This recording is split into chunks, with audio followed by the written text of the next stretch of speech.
entre lo público y lo privado. ¿Cómo se desarrolla el trabajo en casa durante la pandemia? Somos Paisaje Interno en Radio Educación para el Mundo. Nuestro invitado es Jesús Felipe Uribe Prado, doctor en psicología, profesor investigador de la Facultad de Psicología de la UNAM. Muchas gracias por aceptar esta invitación. Buenas tardes. Hola, ¿qué tal? Muy buenas tardes. Es un gusto estar con ustedes. Gracias. Doctor, ¿qué lugar ocupa el trabajo en nuestra sociedad? ¿Es la nuestra, la del siglo XXI, una sociedad cuyos fundamentos y razón de ser están asentados en el trabajo? Pues prácticamente la respuesta correcta es que sí, aunque debemos reconocer que eso lleva o conlleva un gran problema, que es dedicarnos al 100% al trabajo, y la gran lucha es dedicarle, si bien el mayor tiempo de nuestra vida al trabajo, porque es muy importante, hay que reconocer la gran trascendencia que tiene el trabajo.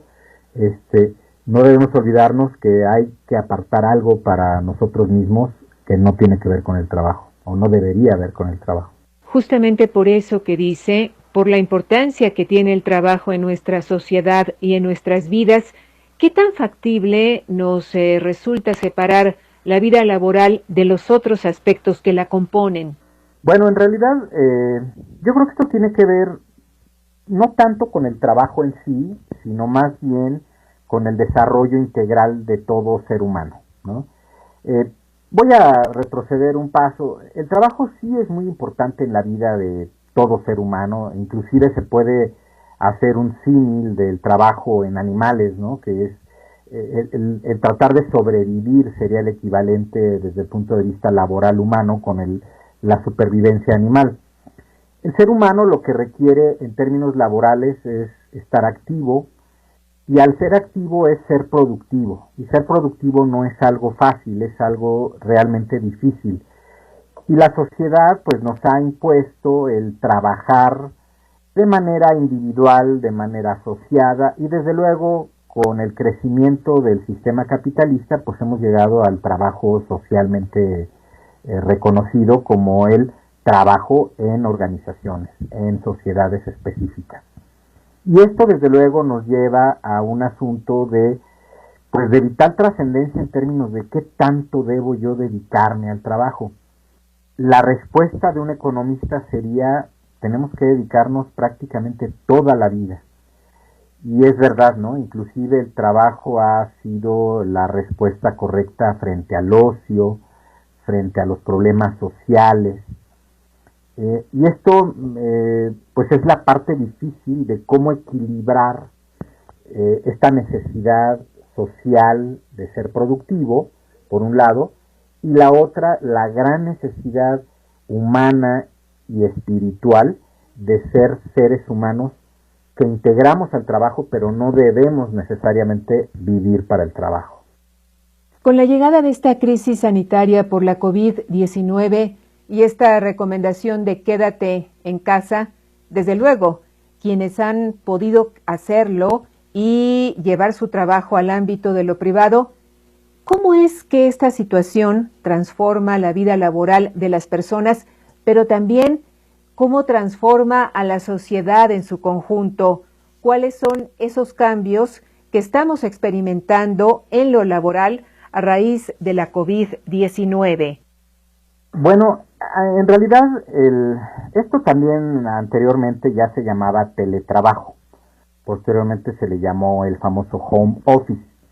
Aquí yo debo aclarar que la pandemia efectivamente ha venido a transformar todo lo que es el sistema de trabajo, pero ya había venido transformándose, sobre todo en Europa y posteriormente en Estados Unidos, la costumbre de que algunas empresas, sobre todo empresas de servicios, habían ya probado o experimentado el mandar a sus trabajadores a un estilo de trabajo a distancia. Y digo estilo porque el home office que hoy conocemos, el trabajo en casa, es una modalidad de aquello que se dio en los años 90 principalmente. ¿Qué es lo que hacían aquellas empresas? Pues aquellas organizaciones lo que hacían era hablar de teletrabajo era trabajo a distancia y se podía hacer en casa, desde luego, como ahora lo estamos experimentando, pero también se podía hacer en hoteles, en restaurantes, en aeropuertos, y al grado de que empezó a haber modificaciones en estos lugares para que los trabajadores que viajaban, por ejemplo, tuvieran un espacio donde hacer su actividad productiva.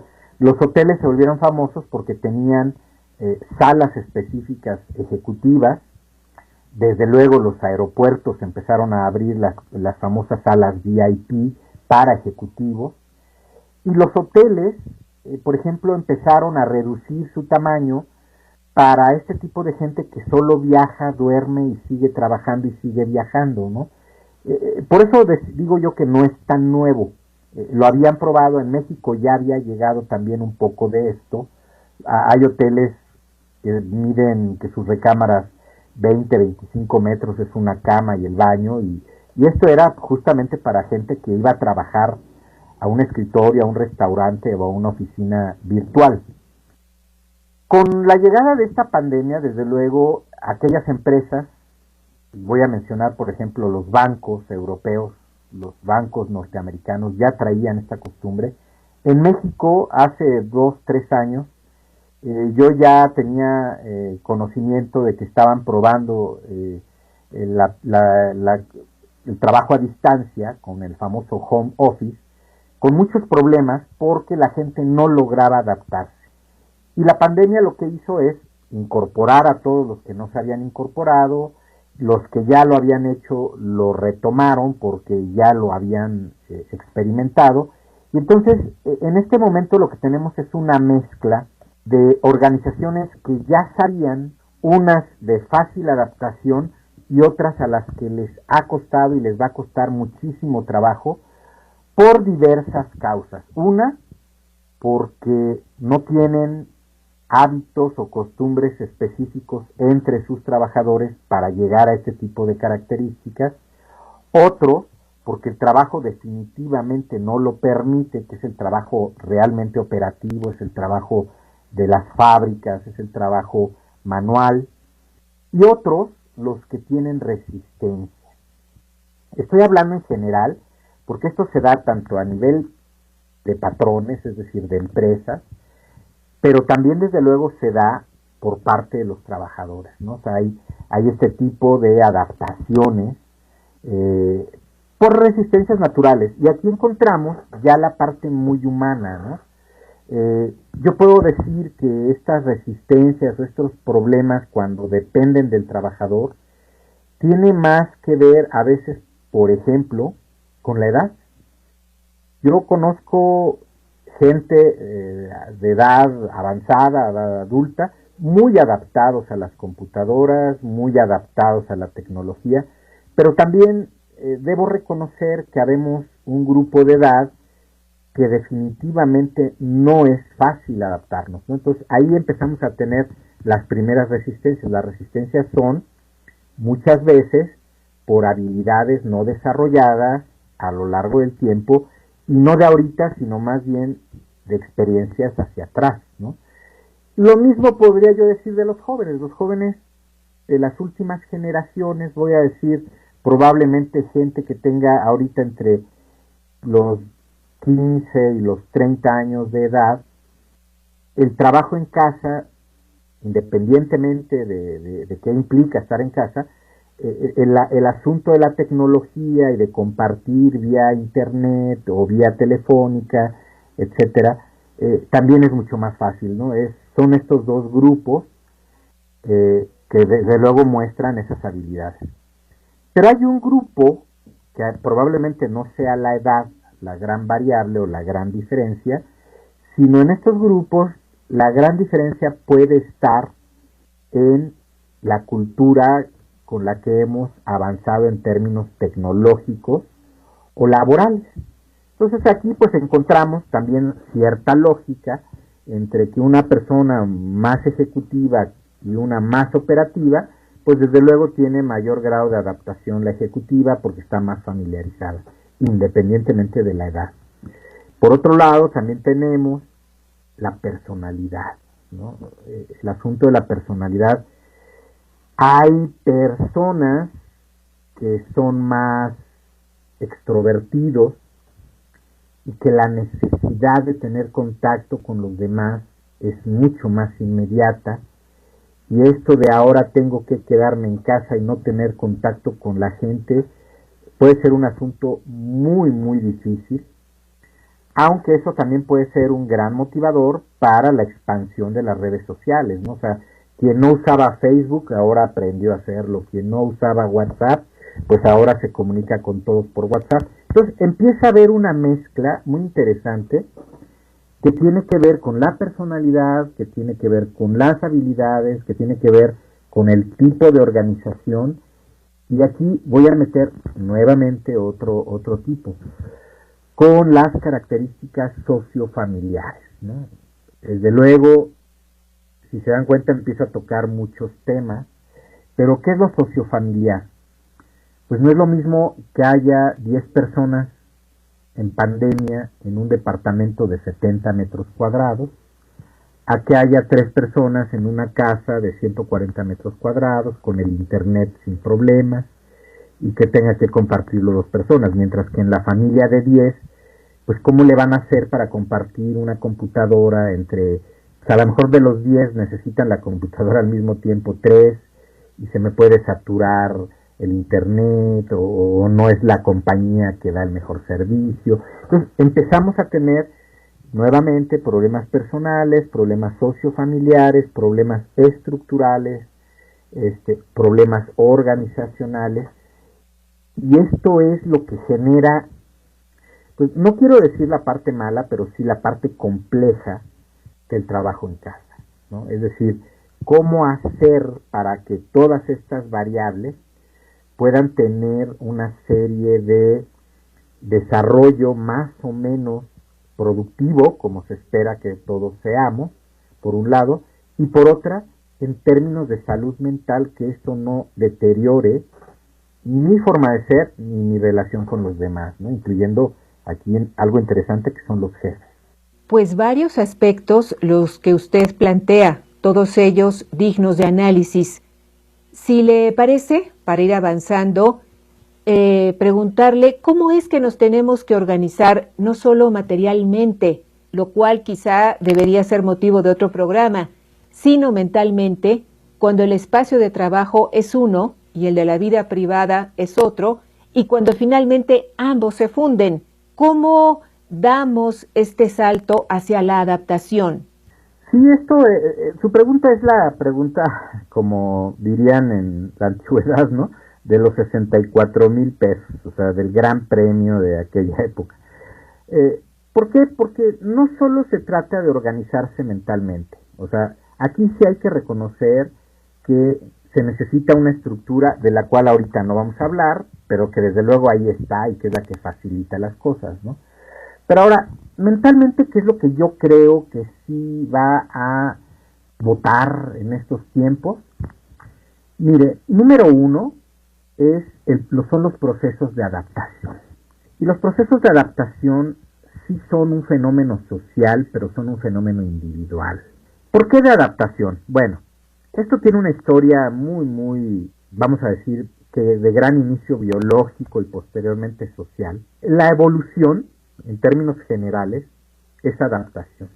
Y si recordamos la evolución, cómo funciona, la evolución nos dice, no necesariamente el más fuerte es el que se adapta, no necesariamente el más grande es el que se adapta, no necesariamente el más bonito es el que se adapta, no necesariamente el más sano es el que se adapta. ¿Quién es el que se adapta? Voy a apelar sobre todo a la parte profesional que a mí me toca, es la personalidad. La personalidad es la que nos permite ser sujetos de adaptación. Es decir, una persona que se adapta casi independientemente de que si es extrovertido, introvertido, sano o no sano, tiene que ser flexible. La flexibilidad, en términos generales, es uno de los grandes soportes de la adaptación. ¿A qué me refiero con adaptación en términos de flexibilidad? Voy a poner un ejemplo. Cuando hablamos de estrés, el concepto de estrés, que es algo que atraviesa este fenómeno de la adaptación, Se dice que el estrés lo resiste más una persona flexible que una persona rígida. Y voy a explicar por qué. La palabra estrés viene de la física. Hace varios siglos la física descubrió que cuando un cuerpo está en reposo y recibe una fuerza que lo quiere mover, lo que se da es una resistencia. Esa resistencia es lo que se llama estrés, y entonces este concepto se llevó al ser humano. Entonces, un ser humano que requiere de un cambio por naturaleza se va a resistir a ese cambio. Ahora, esa resistencia puede ser sana porque el estrés me permite estar en estado de alerta y mejorar y cuidarme y escapar de un temblor. O sea, el estrés no es malo, hay un estrés positivo. Pero cuando el estrés me convierte en algo que me hace daño, pues cuando soy rígido y cuando ese estrés no resiste y se rompe. Entonces por eso dicen que es más resistente al estrés un árbol flexible como el hule que un árbol rígido como el roble, ¿sí? Entonces, los seres humanos tenemos esa característica de respuesta al estrés. Mientras más flexibles, somos más resistentes. Pero hay un momento en el que no nos quebramos. Y eso es lo que hay que cuidar en términos de adaptación.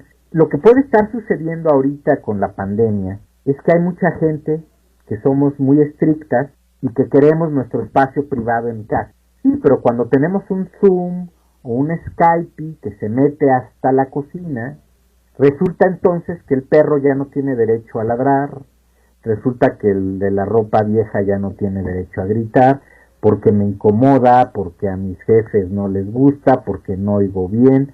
Y ahí lo que tenemos que hacer es ser flexibles. No solo hablo del trabajador, hablo de su jefe y hablo del grupo con el que me estoy reuniendo. Yo tengo la experiencia reciente en una videollamada como esta que estamos haciendo. Reunimos a 400 personas en una videollamada. Era una conferencia que hizo la UNAM, la División de Educación Continua de la Facultad de Psicología, y reunimos a 400 personas. Y entonces se dio voy a decirlo aunque se oiga feo, se dio la orden de que todos apagaran su micrófono, pero resulta que había un porcentaje de los 400 que no apagaron el micrófono. Y entonces estábamos platicando y se oía el perro y se oía el niño que le pedía a la mamá que le cambiara de canal y se oía la olla express. Y entonces había personas que ponían en el chat, por favor, los que no apagan su micrófono, que se salgan, ¿no?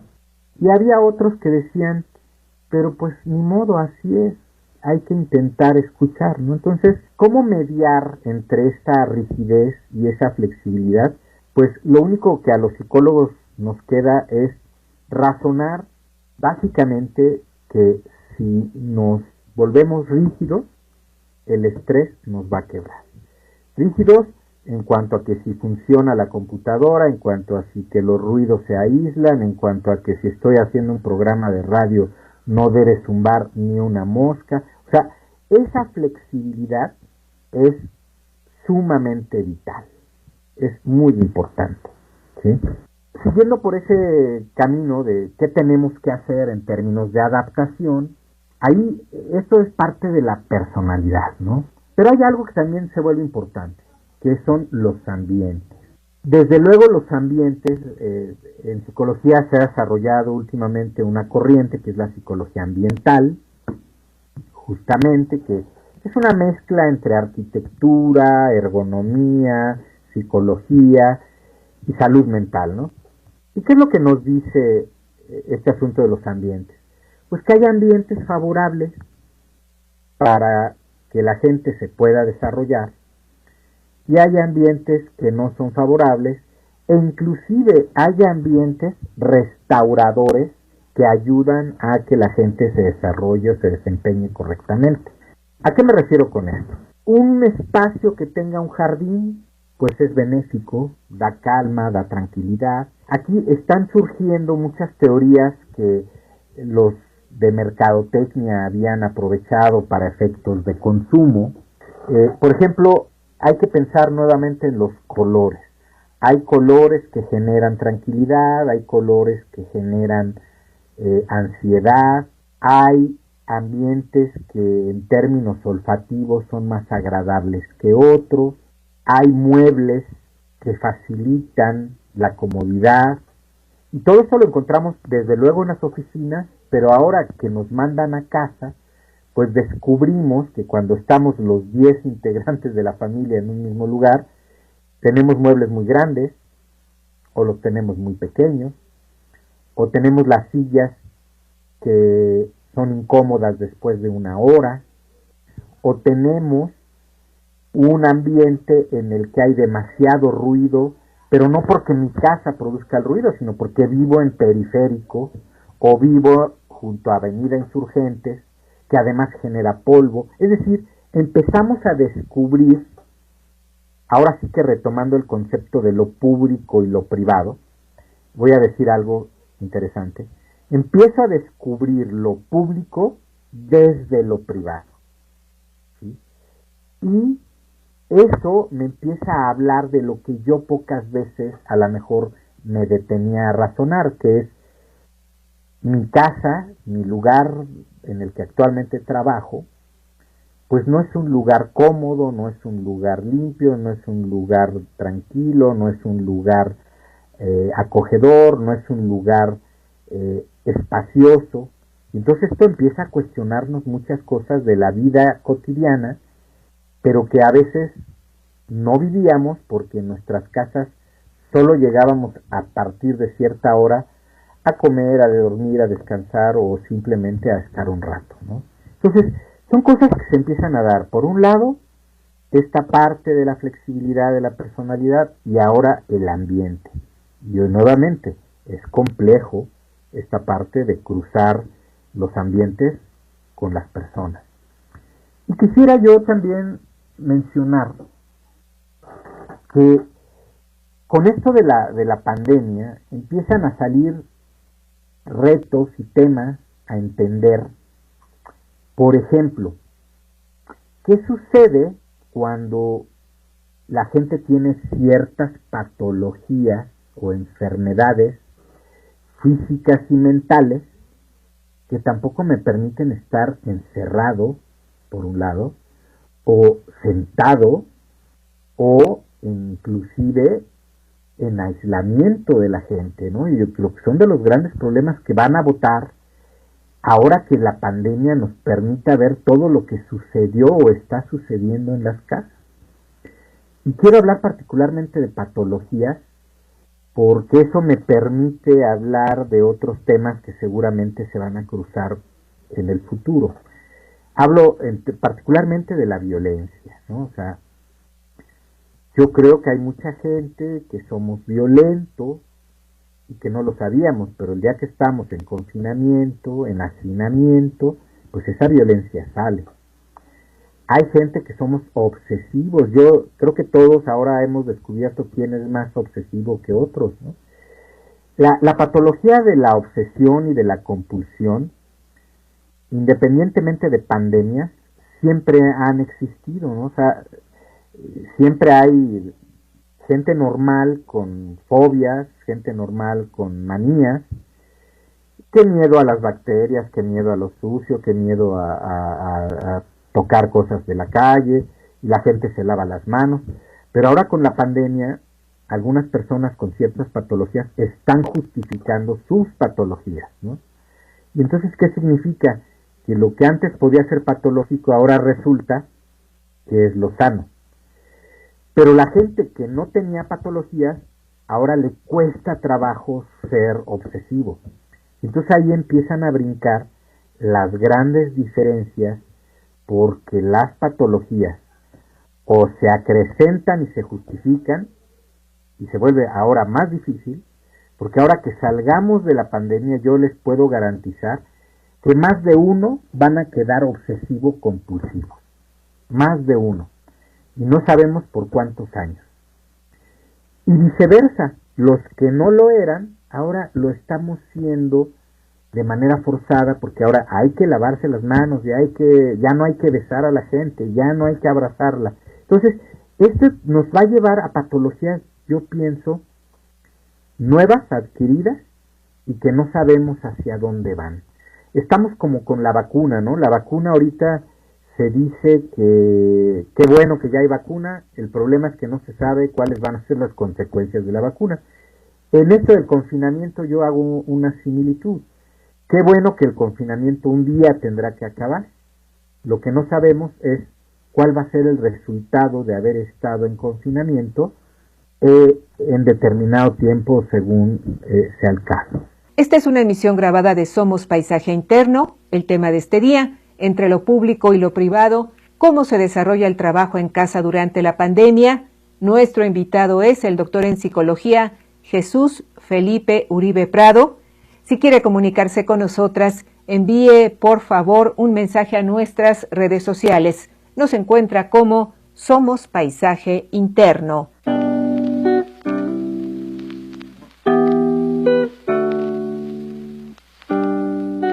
Les saluda Luis Bueno Rodríguez, profesor investigador de la UAM Iztapalapa y presidente del Centro de Investigación Laboral y Asesoría Sindical, CILAS. Desde los inicios del siglo XX, los empresarios intentaron diversos mecanismos para evitar los estorbos a la racionalidad productiva por la invasión de la problemática emocional, sentimental, de la vida familiar y social de las trabajadoras y los trabajadores en su territorio empresarial. Ante la imposibilidad de lograrlo, porque el pensamiento, las emociones y necesidades no tienen fronteras territoriales ni temporales, los empresarios optaron por encauzarla en sus fines productivos. Utilizando ahora la pandemia como catalizador, con el teletrabajo se impulsa un nuevo cambio en la estrategia, la de la invasión del tiempo de trabajo sobre el tiempo personal, con impactos negativos severos en la relación y condiciones laborales, pero también en el plano emocional, en la vida familiar y social. Con o sin las tecnologías de la información y la comunicación, pero con el uso de estilos de gestión aparentemente democráticos para disfrazar el ejercicio del mando o la subordinación y aparentar una relación no asalariada con falsos trabajadores autónomos como modalidad de outsourcing, se pretende tener disponibles las 24 horas del día a un mayor número de trabajadoras y trabajadores. La normatividad que se establezca en la Ley Federal del Trabajo, de carácter reversible, debe aterrizar en normas contractuales siempre bilateralmente acordadas y con el consentimiento de las y los trabajadores involucrados. Debe tener el propósito de disminuir al máximo la invasión del tiempo personal y eliminar los efectos negativos en la salud y en la convivencia familiar y social. En tal sentido, y partiendo del reconocimiento de la condición de trabajo asalariado de cualquier tipo de labor que se desarrolle fuera del territorio de la empresa, debe contener los siguientes criterios. 1. Condiciones laborales iguales a los del trabajo presencial, la disminución de la jornada de trabajo, con pago de horas extras y aumento de las vacaciones. 2. El derecho de los y las trabajadoras de definir horarios continuos o discontinuos de acuerdo con sus condiciones familiares particulares. 3. Reconocimiento de los gastos derivados del teletrabajo, incluidos los del uso del espacio del hogar como gastos de la empresa. 4. Reconocimiento como riesgos de trabajo con todas sus consecuencias legales de las enfermedades ergonómicas y psicosociales derivadas del teletrabajo. Soy el profesor Luis Bueno, profesor de la UAM Iztapalapa y presidente del CILAS. Me despido con abrazos virtuales, feliz de haber compartido mis reflexiones con la audiencia de Radio Educación. Continuamos en esta entrevista grabada. El tema de esta tarde, entre lo público y lo privado, cómo se desarrolla el trabajo en casa durante la pandemia. Nuestro invitado es el doctor en psicología Jesús Felipe Uribe Prado, profesor investigador de la Facultad de Psicología de la UNAM. Doctor, ¿podríamos hablar sobre la variable de género? Las mujeres con hijos y con responsabilidades laborales fuera de casa hemos pugnado por la flexibilidad en el trabajo, bajo la idea de que esta flexibilidad nos permitirá desarrollarnos en los planos personal y profesional al mismo tiempo. ¿Realmente es así? ¿En qué medida el teletrabajo es una opción para las madres trabajadoras? Sí, bueno, tradicionalmente se hablaba de la segunda jornada, ¿no? Ahora van a ser 3 o 4 jornadas. Yo vivo personalmente esto, ¿no? No es lo mismo tener un hijo estudiando con la computadora a nivel universitario que otro a nivel de preparatoria y otro a nivel de primaria. Entonces, si uno piensa en cuestiones de género, tanto hombre como mujer que ayude o colabore en la casa al cuidado de los hijos, pues ahora te vas a tener que dividir en 3 niveles escolares, en 3 momentos diferentes. Los hijos además andan en diferentes horarios, ¿no? Y ahora lo que se viene es, y prende la televisión en el canal fulanito para la materia tal. O sea, eso es muy interesante. ¿Por qué? Pues porque el trabajo ahora se está multiplicando. Yo digo nuevamente que esta parte de la flexibilidad en términos de género tendrá que derivar obligadamente en una distribución del trabajo más equitativa, pero fíjese qué curioso, no solo pensar en la mujer o en el hombre, sino ahora ya también habría que pensar en los mismos hijos, ¿no? O sea, yo quisiera pensar que los hijos se levantan y hacen su cama, pero yo estoy casi seguro que esto no está sucediendo en casa. Entonces ahora habría que reeducar de alguna manera, y digo reeducar porque ya traemos una tradición donde a lo mejor el hijo se levanta y nadie hace la cama y él llega en la noche y se mete a la cama y no pasó nada. Pero esto también es parte de esto que yo decía de los ambientes, ¿no? La limpieza, la higiene. Y para una familia será más importante, pero para otras no. Sin embargo, el término medio es, pues la higiene es parte de esta pandemia, ¿no? O sea, tiene que haber limpieza, tiene que haber un cierto cuidado. Y entonces aquí la división del trabajo, desde mi punto de vista, desde luego que debe ser con una perspectiva de género, eso es indiscutible, pero hay modificaciones de costumbres de lo privado a lo público, ¿no? Como es lavar la ropa, en qué momento se lava, si la lava el papá, la mamá o la lavan todos, los trastes a la hora de comer. Ahora resulta que no existe ya una hora de la comida, más bien es cada quien va y come de acuerdo a sus propios tiempos. El papá trabaja en un horario, la mamá en otro, los hijos estudian en otro. Entonces, ¿cómo vamos a comer? Y aquí se están dando fenómenos de la comida rápida, ¿no? Ahora resulta que lo que parecía que era la comida en casa, en realidad ahora está siendo sustituida por la comida elaborada y llevada a los domicilios, pues por estas empresas que ahora se están dedicando a ello.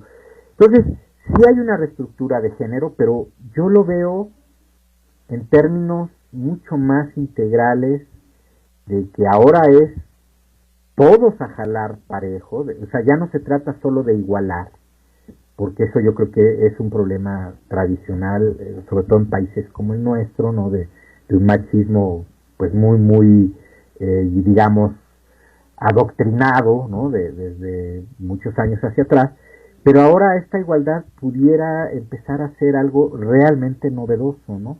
Porque ya los tiempos no están programados, es decir, los tiempos son individuales.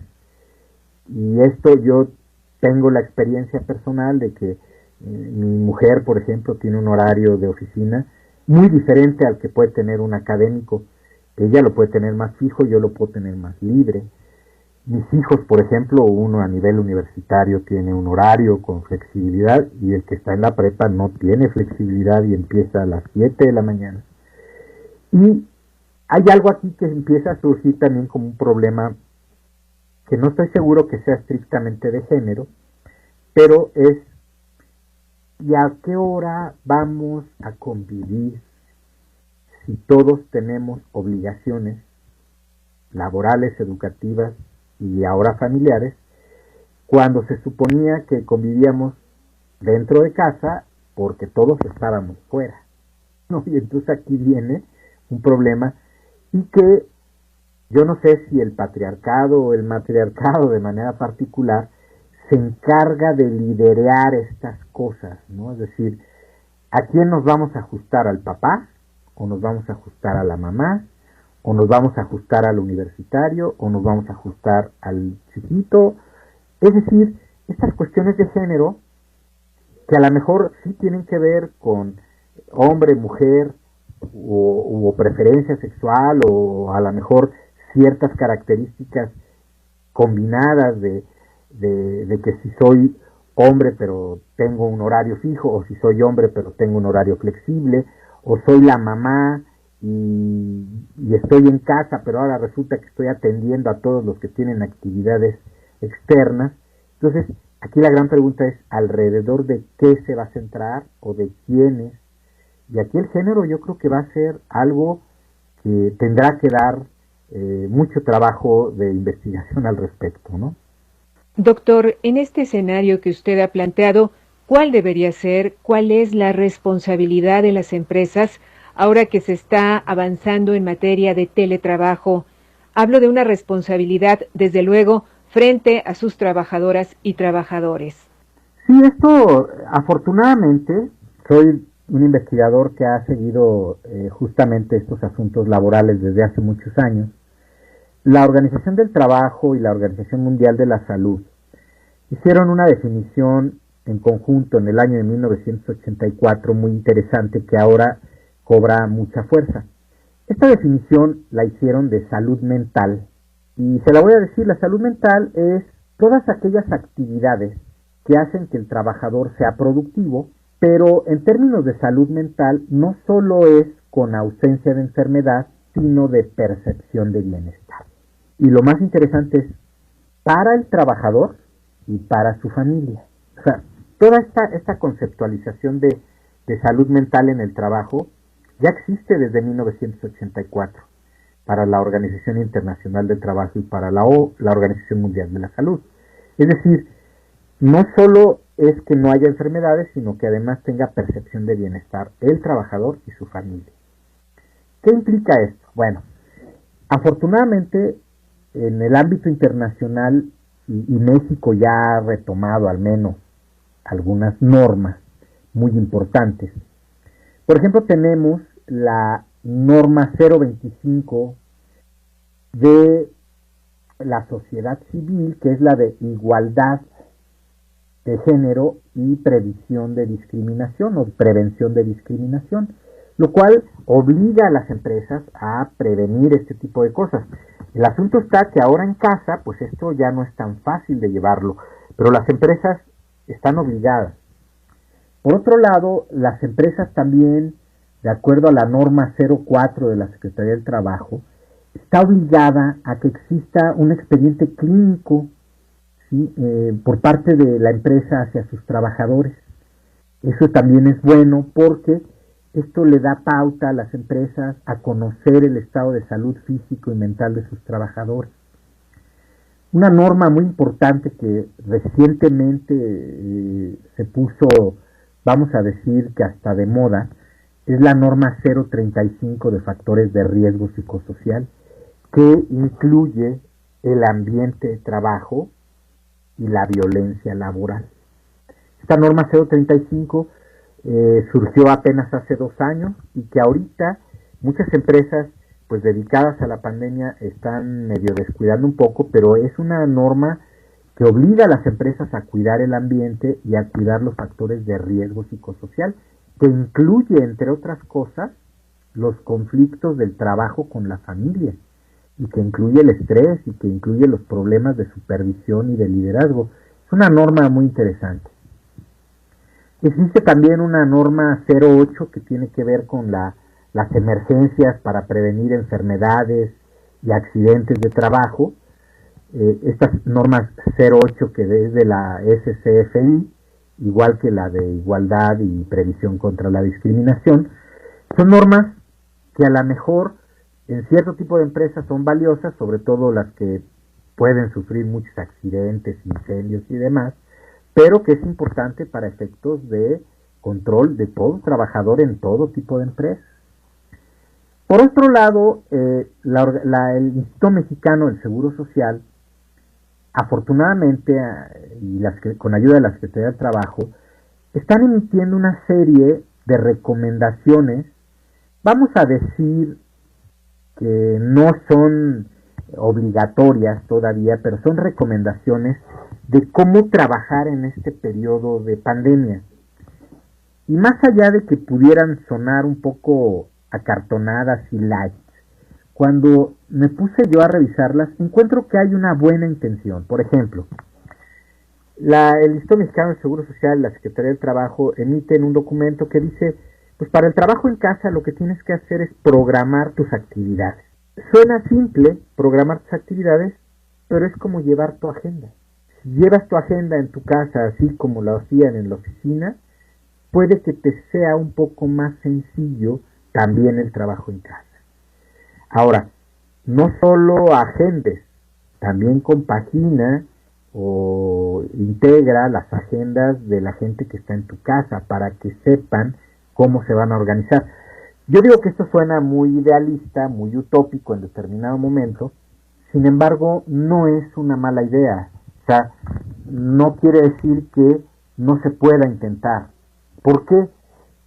Porque lo que yo decía al principio, esto es parte de la adaptación, ¿sí? Es decir, vamos a intentar adaptarnos, seguramente habrá quien se adapte más o menos, pero yo creo que aquí es no morir en el intento, sino realmente intentarlo e intentarlo hasta lograrlo. Eso sería el gran mensaje, ¿no? ¿Y por qué habría que hacerlo? Porque la gran responsabilidad en este momento de pandemia ya no está en la empresa, porque la empresa es la que está responsable de sus instalaciones, pero de nuestras casas somos nosotros, es decir, los responsables finales de lo que estamos haciendo como trabajo en casa, sí está siendo responsabilidad de la familia o de los integrantes de esa casa, ¿no? Entonces, ¿qué es lo que va a suceder? Pues que cuando esto regrese, vamos a ser personas diferentes y yo espero que más adaptadas, ¿no? Ese sería un poco el mensaje. Aunque yo quisiera aprovechar este espacio para decir que en esto que estamos haciendo hay grandes ausentes.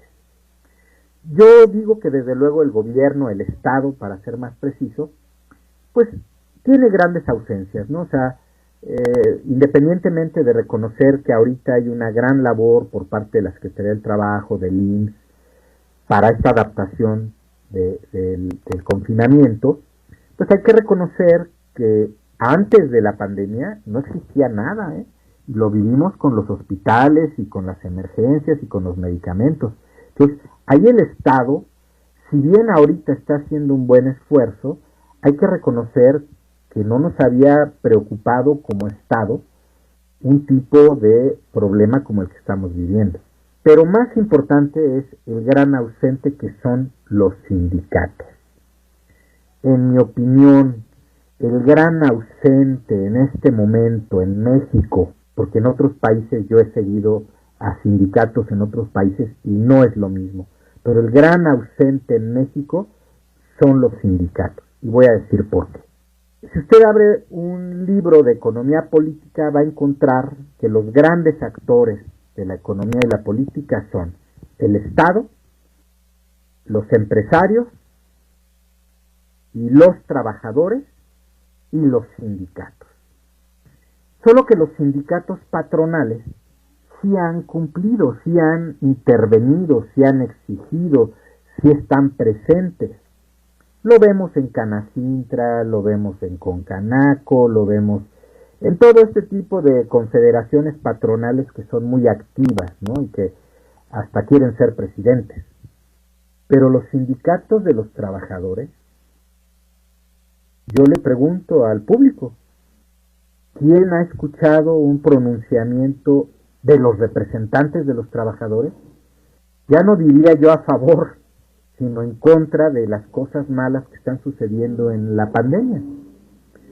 Con toda sinceridad, Yo no he leído, yo no he escuchado, yo no he visto entrevistas, yo no he escuchado opiniones de nuestros líderes sindicales.